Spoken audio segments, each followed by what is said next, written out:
Hello and welcome back to Financial News and Your Money.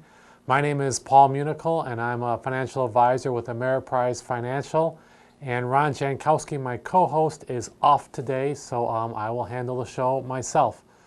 I'd like to start out by saying happy holidays, and to the viewers that watch us regularly, this will be our last show for the year, but we do intend to come back and begin right up again in 2022. Gosh, that's hard to say that this year has gone by so fast, but look forward to coming back next year with a whole slew of new topics and shows to present to the viewers.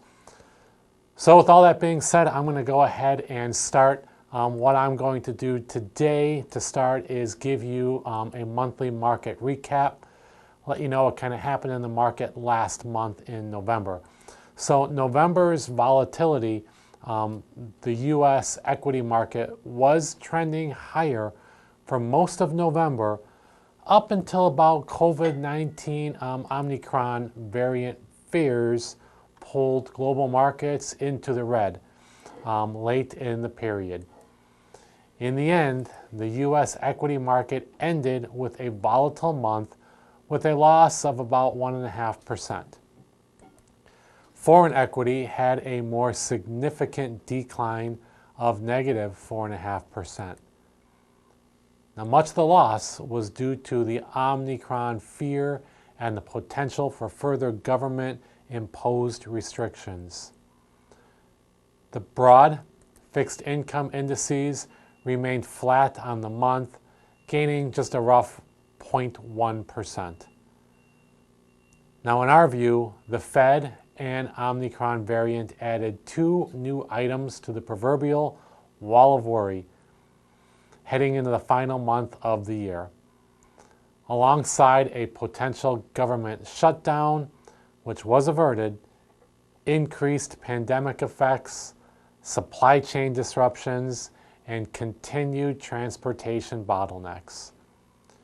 We do believe the market can work through these issues one by one to potentially find greener pastures on the other side. Now, it's important to note that stocks have come a long way this year, up about 23% year to date, and that's through November. While the Fed, the Omicron variant, and others are real concerns, we do believe a much darker cloud would have to emerge to take stocks significantly lower. I'm going to give you the stock futures updates for what we see, and again, today is December 13th, Monday that we're reporting this. So pre-market December 13th, we are showing U.S. stock futures are higher after the S&P 500 hit its 65th new high year to date on Friday, and that's snapping a 2-week losing streak. Overseas, we're seeing that Europe is trading mostly higher, led by the German DAX up just under 1%, while markets in Asia have finished mixed. On the fixed income side, U.S. Treasury yields ticked lower, with the 10-year holding below 1.5%. For the gold investors, gold is up 0.2%, and oil, WTI crude, is 0.6% higher. Some market news, company-specific related. This morning, Bristol Myers, they announced a 10.2% dividend increase, adding a new 15 billion share buyback. And closing the first half of the show with some market data, rough year-to-date numbers, this through Friday.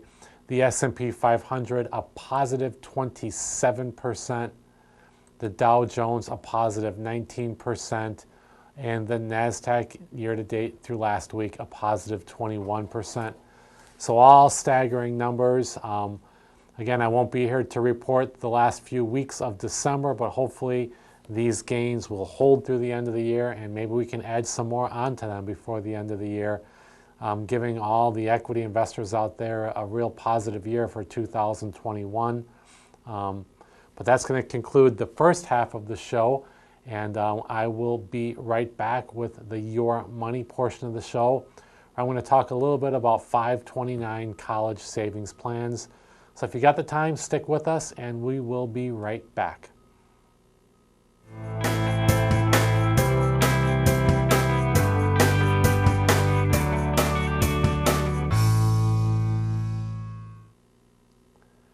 All right, we're back. Thanks for sticking with us. As promised, the second half of the show, we'll talk and we will discuss a bit about 529 college savings facts. In particular, I'm going to give you 5 facts about the 529 college savings plans that should maybe pique your interest for funding college expenses for your children or grandchildren. And given that it's the holiday season, I'll often get clients that do want to contribute to a child or grandchild's college as a form of a gift. So let's talk about those children and how college does remain one of the biggest savings goals for many adults, for those individuals. So as you may already know, 529s are one of the most effective education savings plans due to the flexibility and important tax advantages they do provide.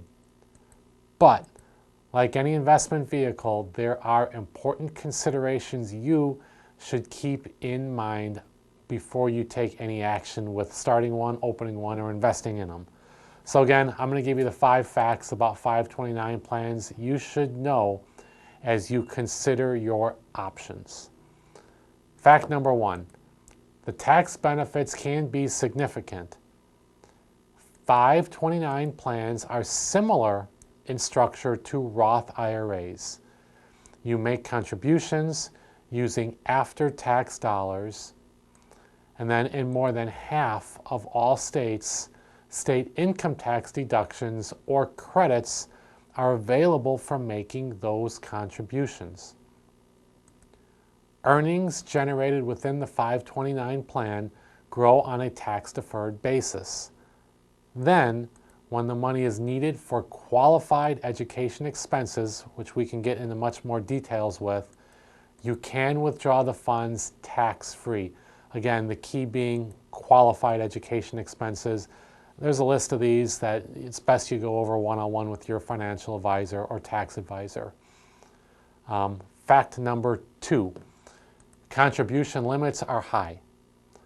Although often compared to IRAs, 529 plans have the advantage of being able to set aside much larger sums. There are no annual contribution limits, but your state will limit aggregate funds in 529 plans. So it's ranging from $235,000 to $542,000. Large dollar amounts. You can invest large sums or make regular monthly contributions to a plan. This one limitation to keep in mind is the annual gift exclusion of $15,000. That's for 2021. Any amount invested in a 529 plan in excess of that in a given year is applied against your lifetime gift tax exclusion, which now and again these numbers constantly change, totals 11.7 million for 2021. However, you are allowed to make a single contribution up to $75,000 in 2021 for a beneficiary in 1 year in place of 5 annual contributions up to $15,000 using any of your lifetime gift tax exclusion. So again, for fact number 2, I did spit out a lot of numbers there. These can be misleading, so please check them out with your financial advisor or tax advisor or your 529 plan provider before you even open an account, because these do change. Tax laws, of course, always are changing, and I can't recommend it enough. Get the specific details for you before you open up one of these plans. Okay, fact number 3. Contributions can come from a variety of people, and parents are frequently the initiators of 529 plans, but not always. These plans are virtually anyone can make contributions for the benefit of the selected individual. Quite often, grandparents will do so for their grandchildren. It can be an effective way to reduce the size of their estate while making a real difference in their grandchildren's future. Friends and other relatives are also free to make contributions to these plans. Fact number 4, there are a myriad of qualified education expenses. So it's important to limit withdrawals to qualified expenses to avoid any tax or penalties. So for college costs, some of these include tuition and fees, books and other learning materials, potentially including laptop computers and related equipment. Room and board for a college student can potentially be another qualifying expense, provided the student attends on at least half-time basis. If housing is off campus, the college will provide or can provide a cost of attendance figure to determine what portion of housing costs are considered a qualified expense. In addition, up to $10,000 per year can be used to pay K through 12 tuition expenses, and a lifetime total of $10,000 can be applied to repay student loans for one individual. So again, some confusing details there on what's a qualified expense and what exactly this money can be used for. Again, by now you probably already know my answer. Just make sure you do your research and homework before you open one of these plans and understand fully what a qualified expense is, because I hate to see someone with a penalty or taxes due to a non-qualified withdrawal. Fifth and final point I want to go over today is leftover money can be used in other ways. So if there is money left in a 529 plan that is unused by the designated student, the beneficiary can potentially be changed to another qualifying family member. Funds can remain in the account indefinitely for the potential education costs by the individual student or other family members later in life, including you. Unused funds can be distributed as a non-qualified withdrawal, but taxes and penalties generally apply on the earnings portion of that account. One thing to always stress when it comes to investing is get started today, because the sooner you start investing or saving for college, potentially in a 529 plan, the more you can accumulate for the benefit of students you seek to support. I always recommend speaking with your financial and tax advisor before you take any action, because they can help you look at your options and determine how this or any other education savings strategy fits into your broader financial plans. And should you be working with a financial advisor currently, that's great. If you are not, though, or you're looking for a second opinion to the advice you're receiving from that advisor, feel free to give me a call directly. My office phone number is 708-226-3412.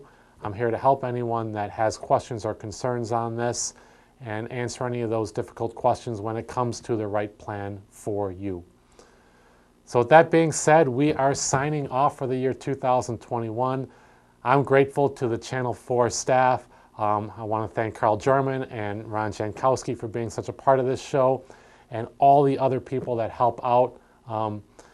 Viewers at home, you don't see all that goes in behind the scenes to make these shows work. And without the people I mentioned and all of their helpers, it couldn't be there for you. So I want to thank them again. I want to thank the viewers for watching. I've had a great 2021 being on the air, and I'm looking forward to coming back next year. So thank you, happy holidays, and we'll see you next year.